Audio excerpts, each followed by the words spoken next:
बच्चों सबसे पहले मैं आपको ये बताऊं कि जो अपन संसदीय व्यवस्था ब्रिटेन में अपन सेकंड फर्स्ट पेपर में आज वापस एक नए टॉपिक की शुरुआत करेंगे।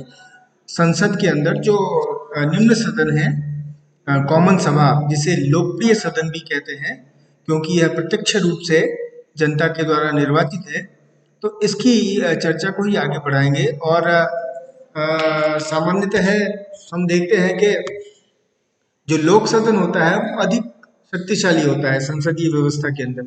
यही जो संसदीय व्यवस्था इंग्लैंड की संसदीय व्यवस्था है, वो ब्रिटेन की वो सर्वशक्तिमान है, जहाँ संसदीय सर्वोच्चता का सिद्धांत है, जहाँ पर संसद को सर्वोच्च संप्रभु माना गया है। तो उसके संदर्भ में अपन आज चर्चा करने वाले हैं। हमने लॉर्ड सभा को भी देखा था और ये देखा था कि लॉर्ड सभा कुल मिलाकर बहुत बहुत अधिक शक्तिशाली नहीं है, लगभग महत्वहीन भी है कई मायनों में। लेकिन लोक सदन यानी कॉमन सभा बहुत अधिक शक्तिशाली और महत्वपूर्ण है वहाँ की संपूर्ण शासन व्यवस्था के हिसाब से। तो जो कॉमन सभा है, लोक सदन जिसको कहते हैं, वो क्या है, उसका गठन, उसकी शक्तियाँ, उसकी भूमिका, ये जो है अपन देखते हैं। सबसे पहले हम ये भी जान लें कि ब्रिटेन में जो संसदीय व्यवस्था की शुरुआत हुई, कुल मिलाकर ये तो ऐतिहासिक रूप से राजतंत्र से संसदीय व्यवस्था की शुरुआत हुई, हम सभी जानते हैं। रॉबर्ट वालपोल जो प्रथम प्रधानमंत्री था, उसके बाद से जो प्रधानमंत्री व्यवस्था, जिसको वेस्टमिंस्टर सिस्टम भी कहते हैं या मंत्रिमंडलीय पद्धति भी कहते हैं, वो भी एक प्रकार से संसदीय व्यवस्था का ही बाई प्रोडक्ट है। और वो जो जिसमें हम कई बार देखते हैं कि प्रधानमंत्री मंत्री बहुत अधिक शक्तिशाली हो जाता है, वो संसद सदन और सबको कई बार बाईपास भी कर सकता है। तो वो सब जो है वो कुल मिलाकर इसलिए होता है क्योंकि कॉमन सभा जो है वो बहुत अधिक शक्तिशाली है। अब देखिए, संसदीय व्यवस्था, संसदीय सर्वोच्चता के जिस सिद्धांत की हम बात करते हैं, ब्रिटेन में जिस संसदीय सर्वोच्चता के सिद्धांत की बात करते हैं, असल में वो कॉमन सभा की संप्रभुता है, कॉमन सभा की सर्वोच्चता है, लोक सदन की सर्वोच्चता है। संसद के दोनों सदन है, लॉर्ड सभा और कॉमन सभा, लेकिन कुल मिलाकर यथार्थ में, वास्तविक अर्थों में देखें तो कॉमन सभा की ही सर्वोच्चता संप्रभुता की बात की जाती है, क्योंकि सरकार कार्यपालिका का अस्तित्व कॉमन सभा के विश्वास पर निर्भर है। कार्यपालिका जब संसद के विघटन की बात आती है तो वो कॉमन सभा का ही विघटन होता है, मंत्रिमंडल की सलाह पर जब सम्राट करता है तो कॉमन सभा जो है वही कुल मिलाकर संसदीय सर्वोच्चता का प्रतिनिधित्व करता है वास्तविक मायनों में। और संसदीय सर्वोच्चता का ये शब्द तो है संसदीय सर्वोच्चता, लेकिन वास्तविक अर्थों में वो कॉमन सभा की सर्वोच्चता है। कॉमन सभा लोक सदन है, जनता का प्रत्यक्ष रूप से जनता द्वारा चुने गए प्रतिनिधियों की संस्था है, इसलिए कॉमन सभा जो है वो सर्वोच्च संप्रभु है। अब कुल मिलाकर न्यूमैन ने भी कहा है कि संसद की प्रभुसत्ता तो लोक सदन में ही निवास करती है, और ये किसी देश में है, ब्रिटेन में किसी भी देश में संप्रभुता अगर है, संप्रभु शक्ति, तो वो व्यवस्थापिका की निम्न सदन यानी लोकप्रिय सदन में। कॉमन सभा की सदस्यता ब्रिटेन में वो परिवर्तित हो रही है, परिवर्तित होती रही है। जो चुनाव क्षेत्र है उनका पुनर्निर्धारण किया जाता रहा है, और उसके हिसाब से वो नए चुनाव क्षेत्र बनते रहे हैं। वर्तमान में ये सदस्य संख्या 646 है 2003-4 के बाद। उससे पहले लगभग 2 दशक तक 659 थी, लेकिन पुनर्निर्धारण हुआ, और पुनर्निर्धारण सभी देशों में होता है जनसंख्या के अनुपात में। ब्रिटेन में औसतन 75,000 जनसंख्या के ऊपर एक प्रतिनिधि की व्यवस्था है।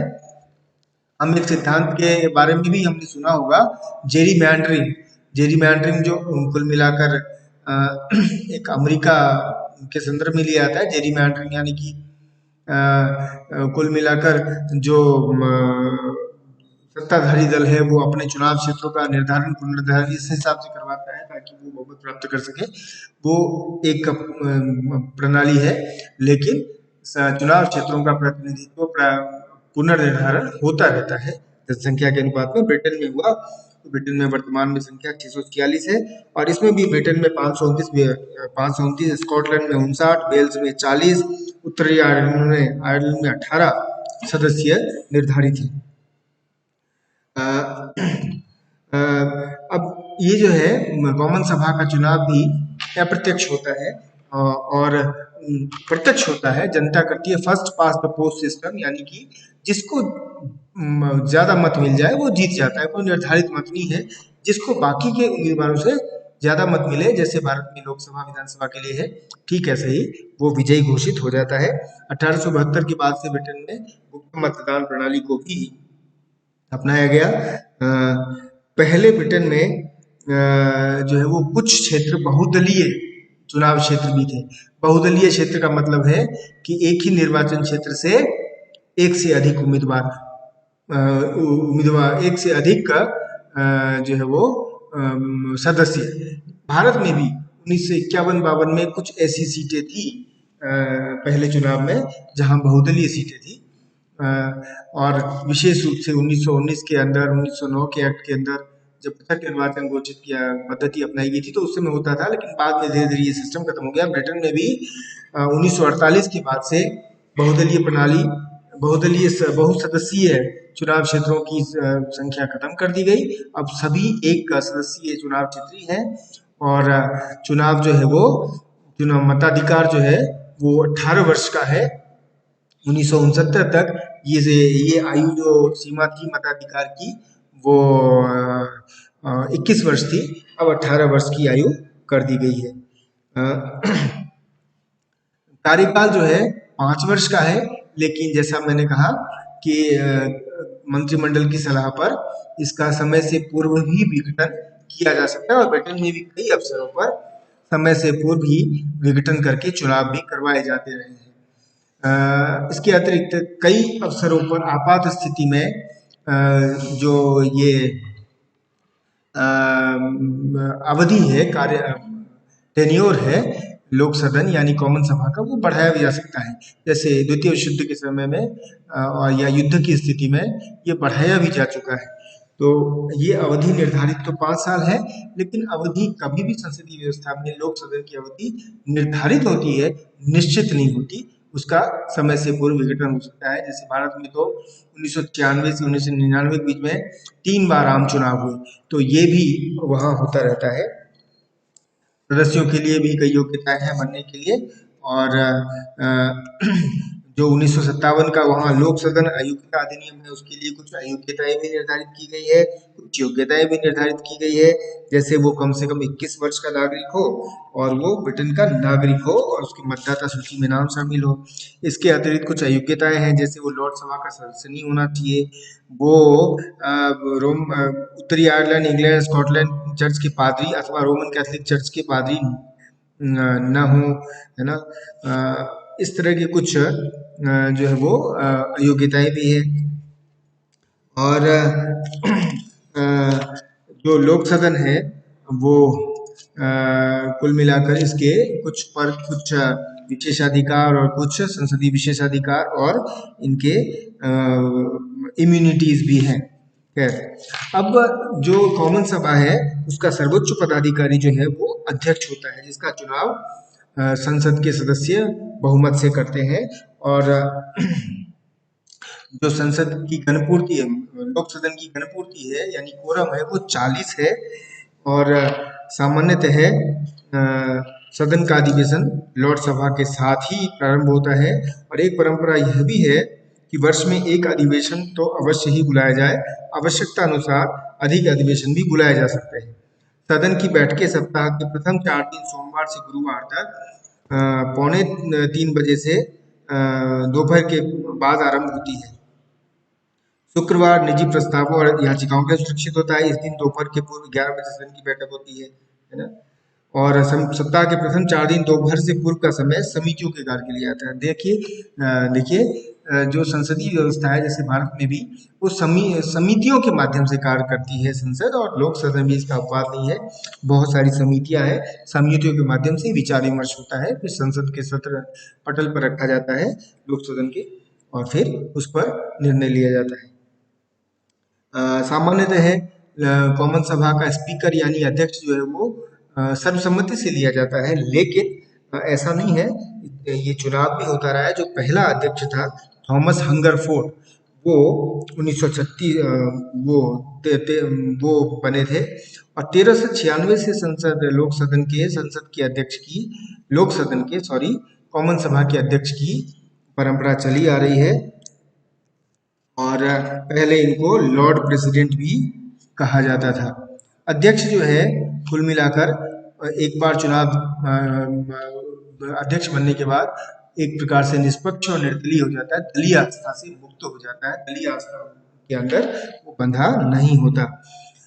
जो अध्यक्ष की शक्तियां हैं वो लोक सदन यानी अपने कॉमन सभा के कार्य क्षेत्र में संपूर्ण है, वो ही उसका पूरा संचालन करेगा और एक प्रकार से उसके पास वो संप्रभु शक्ति है सदन के लिए कैसे संचालन करना है।